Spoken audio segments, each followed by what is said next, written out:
Hello friends, আমি গোপাল আপনাদের সবাইকে স্বাগত জানাচ্ছি MK trading and academy for the stock মার্কেটের official YouTube channel MK trading Belda. এখন অপশান ট্রেডিং বা অপশন বায়াররা মার্কেটের কাছে একটা মজার পাত্র হয়ে দাঁড়িয়ে গেছে। মার্কেট সারাদিন একটা রেঞ্জের মধ্যে দাঁড়িয়ে আছে, কোনো মুভমেন্ট নেই। লাস্ট 10 মিনিটে যে কোনো সময় একটা পুলব্যাক দিয়ে দিচ্ছে, যেখানে 30-40 পয়েন্ট মুভমেন্ট চলে আসছে। আজকে যদি আমরা নিফটি ব্যাঙ্ক নিফটির দেখি, সারাদিন নিফটি ব্যাঙ্ক নিফটি একটা রেঞ্জের মধ্যে দাঁড়িয়ে আছে, রেঞ্জটা ব্রেক করতে পারছে না, যেখানে 5 ঘন্টা 6 ঘন্টা ধরে ব্রেক করতে পারছে না। লাস্ট 20-30 মিনিটে bank Nifty 200-250 point down, Nifty 50 point down. তো অপশান বায়ার একটা মজার পাত্র হয়ে দাঁড়িয়ে গেছে এই জায়গায়। তো এইসব ডিসকাশন করব, আজকে মার্কেট কীভাবে র্যালি হলো, আগামীকাল মান্থলি ক্লোজিং, আজকে মান্থলি এক্সপায়ারি হয়ে গেছে, কালকে মান্থলি ক্লোজিং আছে। ওভারঅল ফেব্রুয়ারি মান্থের যে ক্লোজিং কালকে আছে, আজকে এক্সপায়ারি হয়ে গেছে, মান্থলি এক্সপায়ারি।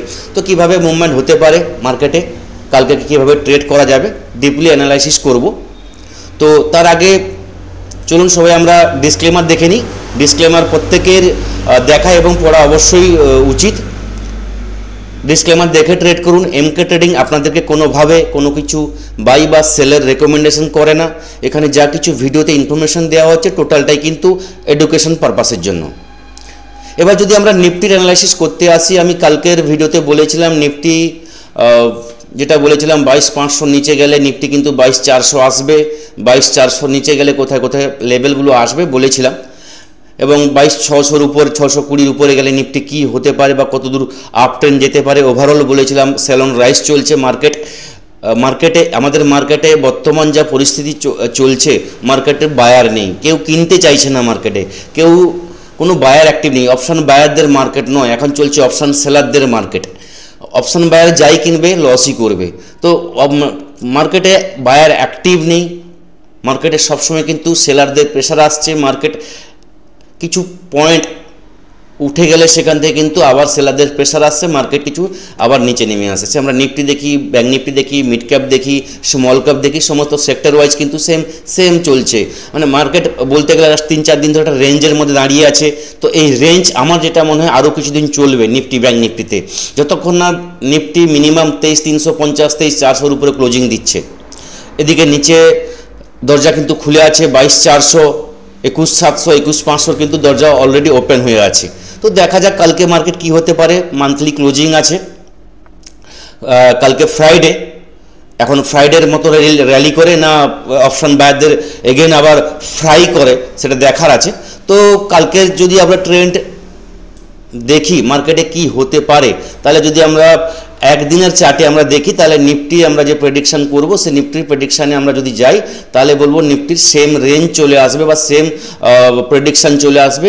নিফটি যতক্ষণ 500-র উপরে আছে, সেলে আপনি যেতে পারেন না।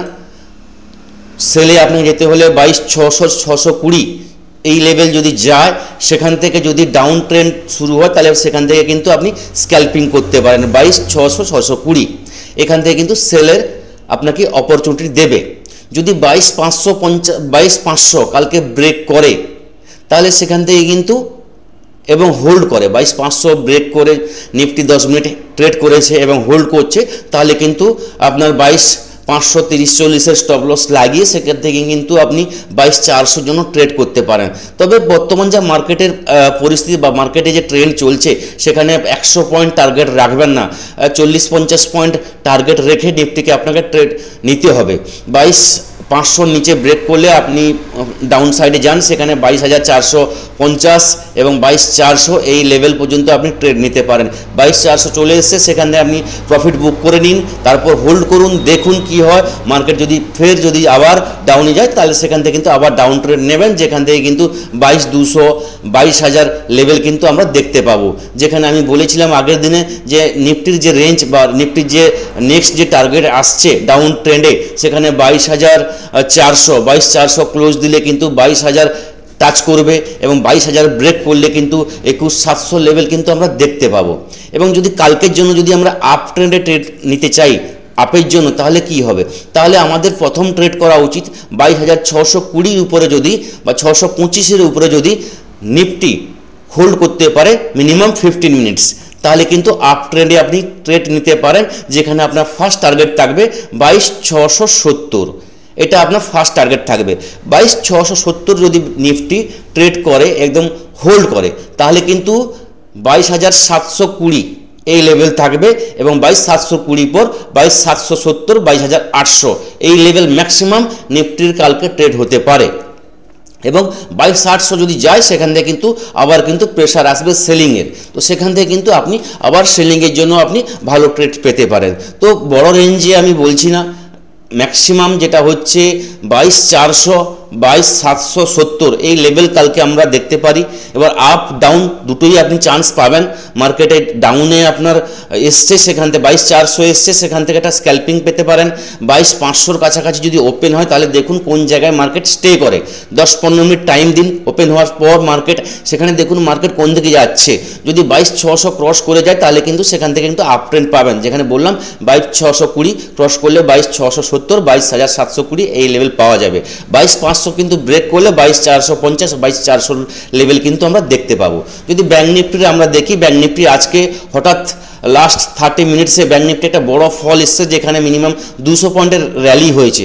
তার সত্ত্বেও ব্যাঙ্ক নিফটি কোনোরকমভাবে গ্রিন ক্যান্ডেলে ক্লোজিং দিয়েছে, 135 পয়েন্ট পজিটিভে ব্যাঙ্ক নিফটি ক্লোজিং দিতে সক্ষম হয়েছে। ওভারঅল কিন্তু ব্যাঙ্ক নিফটি আজকে সকাল থেকে পজিটিভ ছিল, 48,000 বলতে গেলে 49,000-এর কাছাকাছি ব্যাঙ্ক নিফটি গেছিলো। তো একটা ব্যাঙ্ক নিফটি পজিটিভ র্যালি করেছিল, কিন্তু হোল্ড করতে পারেনি। লাস্ট 30 মিনিটসে ব্যাঙ্ক নিফটি একটা ভালো ফল দিয়েছে।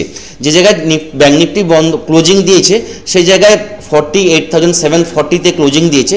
তো কালকের জন্য ব্যাঙ্ক নিফটির ফার্স্ট ট্রেড হবে, যদি ব্যাঙ্ক নিফটি 48,850 এই লেভেল ক্রস করে 15 মিনিট ট্রেড করে, তাহলে কিন্তু আপ ট্রেন্ডে আপনি যেতে পারেন, যেখানে আপনার টার্গেট থাকবে 48,950 এবং 49,000 এই লেভেল পর্যন্ত। এখানে গেলে কিন্তু আবার একটা সেলিং আসবে, সেখান থেকে কিন্তু আপনি ডাউন ট্রেন্ডের জন্য একটা ট্রেড পেতে পারেন। যদি 49,000-এর উপরে ব্যাঙ্ক নিফটি 15 মিনিট ট্রেড করতে সক্ষম হয়, তাহলে সেখান থেকে কিন্তু যে লেভেল আসবে 49,100, 49,250 এই লেভেল কিন্তু আমরা দেখতে পারি। যদি আমরা ডাউন ট্রেন্ডে যাই, তাহলে বলবো ব্যাঙ্ক নিফটি ডাউনে ট্রেড করা যাবে তখনই যদি ব্যাঙ্ক নিফটি কালকে 48,600 লেভেল নিচে ট্রেড করে মিনিমাম 10 মিনিটস। তার নিচে ট্রেড করলে ব্যাঙ্ক নিফটিতে আমি ডাউনে যেতে পারি, যেখানে আমার ফার্স্ট টার্গেট থাকবে 48,550 এই লেভেল কিন্তু আমরা দেখতে পারি। এবং তারপর যে লেভেল থাকবে 48,350, 360 এবং 48,250 এই লেভেল কিন্তু আমরা দেখতে পারি। তো কালকের জন্য যেহেতু ফ্রাইডে আছে, মান্থলি ক্লোজিং আছে, তো আমার যেটা মনে হয় খুব একটা বড় র্যালি হবে না। ব্যাঙ্ক নিফটি নিচে এলে 48,200 এবং আপে গেলে 49,000 এই লেভেলের মধ্যে কালকে ব্যাঙ্ক নিফটি ট্রেড করতে পারে। এবং নেক্সট উইক মান্থলি সিরিজ শুরু হচ্ছে মার্চের, তো কালকের ক্লোজিংয়ের উপর কিছুটা ডিপেন্ড করবে মার্কেট নেক্সট মান্থ কীভাবে ট্রেন্ড নেবে। অলরেডি কিন্তু নিফটিতে, ব্যাঙ্ক নিফটিতে যদি আমরা দেখি ডেলি ক্যান্ডেলে ব্যাঙ্ক নিফটি অলরেডি কিন্তু ডাউন ট্রেন্ডে আছে। এবং ওভারঅল যেটা আমি নিফটিতে বলেছিলাম যে কন্টিনিউয়াস যে কি 5 মাস, যেটা আমি কালকের ভিডিওতে বলেছিলাম, আপনাদের দেখিয়ে দিই। নিফটি কন্টিনিউয়াস হচ্ছে 5 মাস, এটা হচ্ছে রেড ক্লোজিং দিল 1, 2, 3, 4, 5। এর আগে ক্লোজিং দিয়েছিল, যেটা হচ্ছে দেখুন এর আগে 3 মাস, 2 মাস, 3 মাস ক্লোজিং দিয়েছে, কিন্তু কন্টিনিউ 5 মাস ক্লোজিং হচ্ছে 95, 96-এ ক্লোজিং দিয়েছিল। আপনাদের দেখিয়ে দিই, দেখুন 3 মাস 4 মাস কন্টিনিউ কিন্তু ক্লোজিং হয়েছে, কন্টিনিউ কিন্তু 5 মাস ক্লোজিং হয়নি। এখানেও দেখুন 1, 2, 3 মাঝখানে একটা গ্রিন ক্যান্ডেল হয়ে গেছিলো, তো কন্টিনিউ 4 মাস ক্লোজিং পেয়েছেন। কিন্তু 1996 ওখানে কিন্তু এসছে, এখানেও দেখুন 4 বারের বেশি হয়নি, 3 বারের বেশি হয়নি। যদি আমরা দেখি 1995-এর ডেটা, 96-এর ডেটা, তাহলে কিন্তু আমরা দেখতে পাবো, সেটা আপনাদের দেখিয়ে দিচ্ছি, জাস্ট এ মিনিট। এইখানে দেখুন 1 July 1996, July, August, September, October, November, পরপর 5 মাস নেগেটিভ ক্লোজিং দিয়েছিল নিফটি।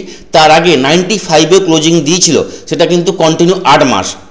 দেখুন সেপ্টেম্বর 94, অক্টোবর, নভেম্বর, ডিসেম্বর, জানুয়ারি, ফেব্রুয়ারি, মার্চ, এপ্রিল 1 2 3 4 5 6 7 8 8 মাস কন্টিনিউয়াস কিন্তু নেগেটিভ ক্লোজিং দিয়েছিল। তারপর 96-এ 5 মাস। ওভারঅল এইটুকু দেখানোর কারণ হচ্ছে দেখুন ওভারঅল নেগেটিভ ক্লোজিং দিলেও কিন্তু মার্কেট কিন্তু সেই নেগেটিভে কিন্তু ট্রেন্ডে থাকেনি। ওভারঅল কিন্তু সেখান থেকে কিন্তু পুশব্যাক নিয়েছে, পুলব্যাক নিয়েছে এবং কিন্তু অল টাইম হাই তৈরি করেছে। যতবার ডাউন হয়েছে সেখান থেকে কিন্তু মার্কেট ঘুরে দাঁড়িয়েছে। তো এই সিচুয়েশনে মার্কেটে আপনি যদি অপশন বায়ার হন তাহলে একটু সাবধানে ট্রেড করতে হবে। এবং কথা হচ্ছে আপনি এই মার্কেটে প্যানিক হতে পারবেন না। আপনাকে প্যানিক সিচুয়েশন তৈরি করছে মার্কেট, কিন্তু আপনি এখানে মার্কেট ট্রেড করা বন্ধ করে দিতে চাইবেন। কিন্তু এখানে আমি বলবো স্টক যাদের কেনা আছে লং টার্মের জন্য একদম সেল করবেন না। যাদের এসআইপি করা আছে বলবো এখানে এসআইপি সেল করবেন না। এখান থেকে বরঞ্চ উচিত হবে এসআইপি এখানে ইনভেস্ট করা। যারা এসআইপি এখনও করেননি বলবো এসআইপি করার ভালো সুযোগ এসছে, এখানে কিন্তু এসআইপি করুন, ভালো আর্নিং আসছে। 1 বছরের মধ্যে দেখবেন নিফটি এখান থেকে 30,000 পৌঁছে গেছে। তখন হয়তো আফসোস হবে যে ডাউন যখন এসছিল আমাদের 2025-এ তখন কেন ইনভেস্ট করলাম না। তো এখন ইনভেস্টমেন্টের টাইম, অ্যাকুমুলেট করুন, কম কম ফান্ড আপনি লাগান। যদি আপনার 4 লাখ 5 লাখ টাকা ফান্ড আছে তাহলে এখানে আপনি 50,000 ইনভেস্ট করুন। যদি এখান থেকে আরও কিছু ডাউন হয় সেখানে আপনি 2 লাখ টাকা ইনভেস্ট করুন। এইভাবে কিন্তু আপনাকে স্টকে অ্যাকুমুলেট করতে হবে। এটা কিন্তু একটা সুযোগ এসছে। ডাউন মানে কিন্তু বায়ারদের জন্য ভালো সুযোগ, ভালো অপরচুনিটি, এখানে আপনাকে বাইংয়ের চান্স দিচ্ছে। তো আপনি আপনার সেক্টর অনুযায়ী সেক্টর ওয়াইজ ভালো স্টক চুজ করুন। সেখানে আপনি চার্ট দেখুন, মান্থলি চার্ট দেখুন, ডেলি চার্ট দেখুন, 3 মাসের চার্ট দেখুন, 1 ইয়ার্সের চার্ট দেখুন, মার্কেটে কি প্যাটার্ন তৈরি করছে চার্টে দেখুন কি প্যাটার্ন তৈরি করছে। তারপর কিন্তু আপনি ভালো স্টক দেখে সেখান থেকে কিন্তু আপনি নিবেশ করুন। দেখবেন খুব তাড়াতাড়ি কিন্তু আপনার পোর্টফোলিও যে রেডি আছে খুব তাড়াতাড়ি কিন্তু আপনার পোর্টফোলিও গ্রিন হবে এবং মার্কেট এখান থেকে কিন্তু কামব্যাক করবে। তবে দেখার হচ্ছে কামব্যাক কখন করে। 21,750 আসে না 22,000 থেকে মার্কেট ঘুরে যায়, এটা আমাদের দেখা। নেক্সট মার্চ মাস হোক, আমরা আশা করব প্রত্যেকেই মার্চ মাসে একটা ভালো গ্রিন ক্যান্ডেল আমরা দেখতে পাবো। দেখা যাক মার্কেট কি করে, এটা আমাদের উপর ডিপেন্ড করছে না বা আমার কথার উপর ডিপেন্ড করছে না, আমরা জাস্ট প্রেডিকশন করছি। তো দেখা যাক। বর্তমান মার্কেট কিন্তু সেল অন রাইজ চলছে। মার্কেটে যতক্ষণ না 23,350 23,400-র উপরে মার্কেট দাঁড়াচ্ছে নিফটিতে কিন্তু বাইং আসবে না। তো ওভারঅল কিন্তু মার্কেটে সেল অন রাইজ, খুব সাবধানে ট্রেড করুন। আরেকটা জিনিস যেটা বলবো সবাইকে যে প্লিজ সবাই আপনারা লাইক করুন, শেয়ার করুন, সাবস্ক্রাইব করুন। লাইক করতে ভুলবেন না এবং শেয়ার করতে ভুলবেন না। এবং যদি সেন্সেক্সের আমরা ভিউ দেখি, সেন্সেক্সও কিন্তু আজকে মার্কেটে কিন্তু ডাউন এসছে, মানে প্রথম থেকে একটা সেন্সেক্সের নিফটির মতোই কিন্তু ট্রেড করছিল এবং ধরে রেখেছিল, কিন্তু লাস্ট আওয়ারে সেন্সেক্স কিন্তু ধরে রাখতে পারেনি। লাস্ট আধা ঘন্টায় সেখানে কিন্তু সেন্সেক্সের একটা ফল এসছে। সেন্সেক্স কিন্তু অলরেডি কিন্তু যেখানে ক্লোজিং দিয়েছে ফ্ল্যাট টু পজিটিভ, যেটাকে বলা যায় মানে কোনো দিন মানে আজকে কোনো মুভমেন্টই করেনি, 10 পয়েন্ট পজিটিভে সেন্সেক্স ক্লোজিং দিয়েছে। তো এটা মার্কেটের সেন্সেক্সের মুভমেন্ট নেই। সেন্সেক্সের পজিটিভ হতে গেলে বা সেন্সেক্সে আপনাকে ট্রেড করতে গেলে 74,900-এর উপরে ট্রেড করতে হবে, যেটা আমি কালকেও বলেছিলাম। যতক্ষণ না 74,900-এর উপরে সেন্সেক্স ট্রেড করছে আফটার নেওয়া যাবে না। এখান থেকে ট্রেড হলে সেন্সেক্সে কিন্তু আপনি 75,200 এবং 75,330 লেভেল কিন্তু আমরা দেখতে পাবো।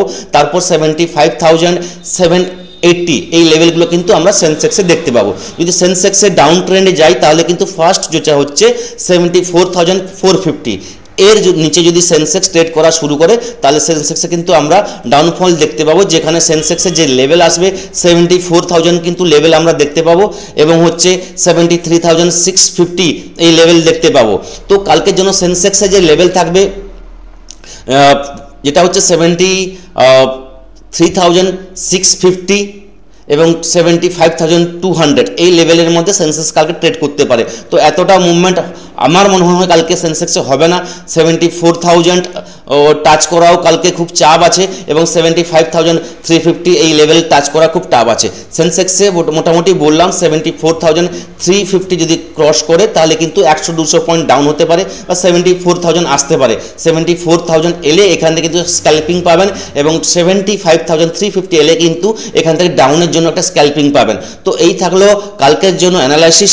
সবাই ভালো থাকবেন, সবার ট্রেড ভালো হোক। মার্চ মাস আশা করব প্রত্যেকেরই ভালো হবে। খুব সাবধানে থাকবেন, খুব সাবধানে ট্রেড করুন। ধন্যবাদ।